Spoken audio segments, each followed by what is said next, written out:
নমস্কার, আমি নিত্যানন্দ সূত্রধর, সহকারী প্রধান শিক্ষক, north Bengal paper mills high school, Pakshi, Pabna. আমি আজকে এসেছি অষ্টম শ্রেণী অনুশীলনী 1-এর 1 থেকে 4 পর্যন্ত প্রশ্নের সমাধান নিয়ে। প্রথমে আসছি 1 নং প্রশ্নে। 1 নং প্রশ্নে কী বলছে দেখো, নিচের কোন ফলাফলটি 9 দ্বারা বিভাজ্য? তো প্রথমে আসছে ক নম্বর 52 আর 25-এর যোগফল 9 দ্বারা বিভাজ্য কিনা। আমরা দেখি, দেখো 52 যোগ 25, 52 যোগ 25 সমান কত? 77।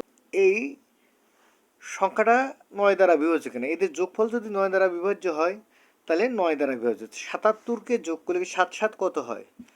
7 যোগ 7 সমান 14।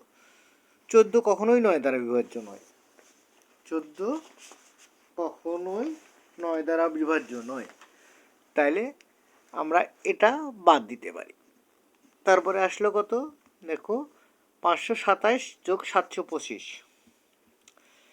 527 যোগ 725 সমান কত? 1252, মানে 1252। তাহলে আমরা যদি এর যোগ করি, 2 আর 1 3, 5 3 8, 8 2 10, 10 9 দ্বারা বিভাজ্য নয়, তাহলে এটাও 9 দ্বারা বিভাজ্য নয়। এবার 412 আর 234, 412 যোগ 234 সমান কত?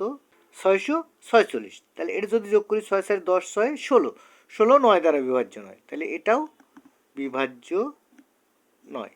এরপরে 75 বিয়োগ 57, 75-এর ভিতরে আমরা 57 বাদ দেবো। 75 বিয়োগ 57, 18। দেখো 18, 8 আর 1 9, 9কে 9 দ্বারা বিভাজ্য, তাহলে আমার এই ঘ নম্বর প্রশ্নের উত্তর সঠিক। এরপর বলছে ক সংখ্যক ক্রমিক স্বাভাবিক বিজোড় সংখ্যার যোগফল কত?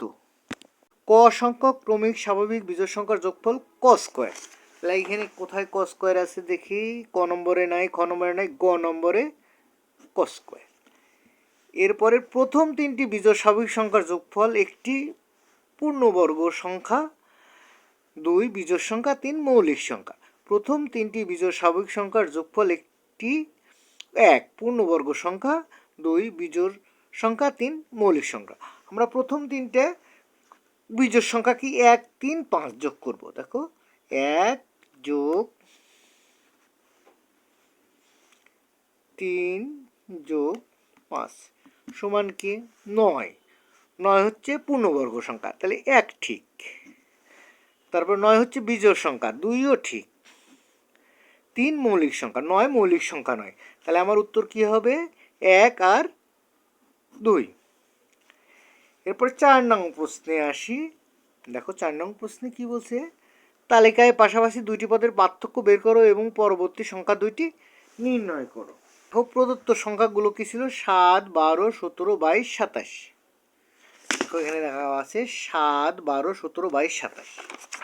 তাহলে প্রদত্ত পদগুলো 7 12 17 22 27, পাশাপাশি 2টি পদের পার্থক্য।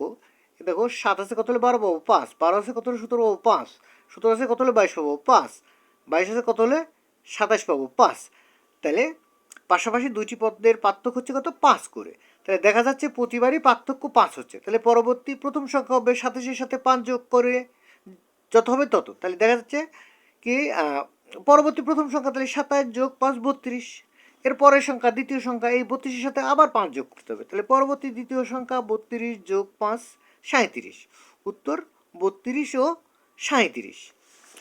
এরপরে বলছে 6 17 28 39 50। আচ্ছা, প্রদত্ত পদগুলো কি? 6 17 28 39 50। তাহলে পাশাপাশি 2টি পদের পার্থক্য দেখো, 6 কত হলে 17 পাবো? 11। 17 আছে কত হলে 28 পাবো? 11। 28 আছে কত হলে 39 পাবো? 11। 39 আছে কত হলে 50 পাবো? 11। তাহলে দেখা যাচ্ছে প্রতিবারই পার্থক্য কত হচ্ছে? 11। তাহলে পরবর্তী প্রথম সংখ্যা হবে 50-এর সাথে 11 যোগ করলে পরে প্রথম সংখ্যা পাবো। তাহলে পরবর্তী প্রথম সংখ্যা 50 যোগ 11 61। আর দ্বিতীয় সংখ্যা হবে 61-এর সাথে 11 যোগ করলে। তাহলে পরবর্তী দ্বিতীয় সংখ্যা হবে 61 যোগ 11 সমান 72। উত্তর 61 ও 72। এই ছিল আজকের ক্লাস। তোমাদের যদি ক্লাসটা ভালো লাগে সবাই লাইক, কমেন্ট, শেয়ার ও সাবস্ক্রাইব করে পাশে থেকো। ধন্যবাদ সবাইকে।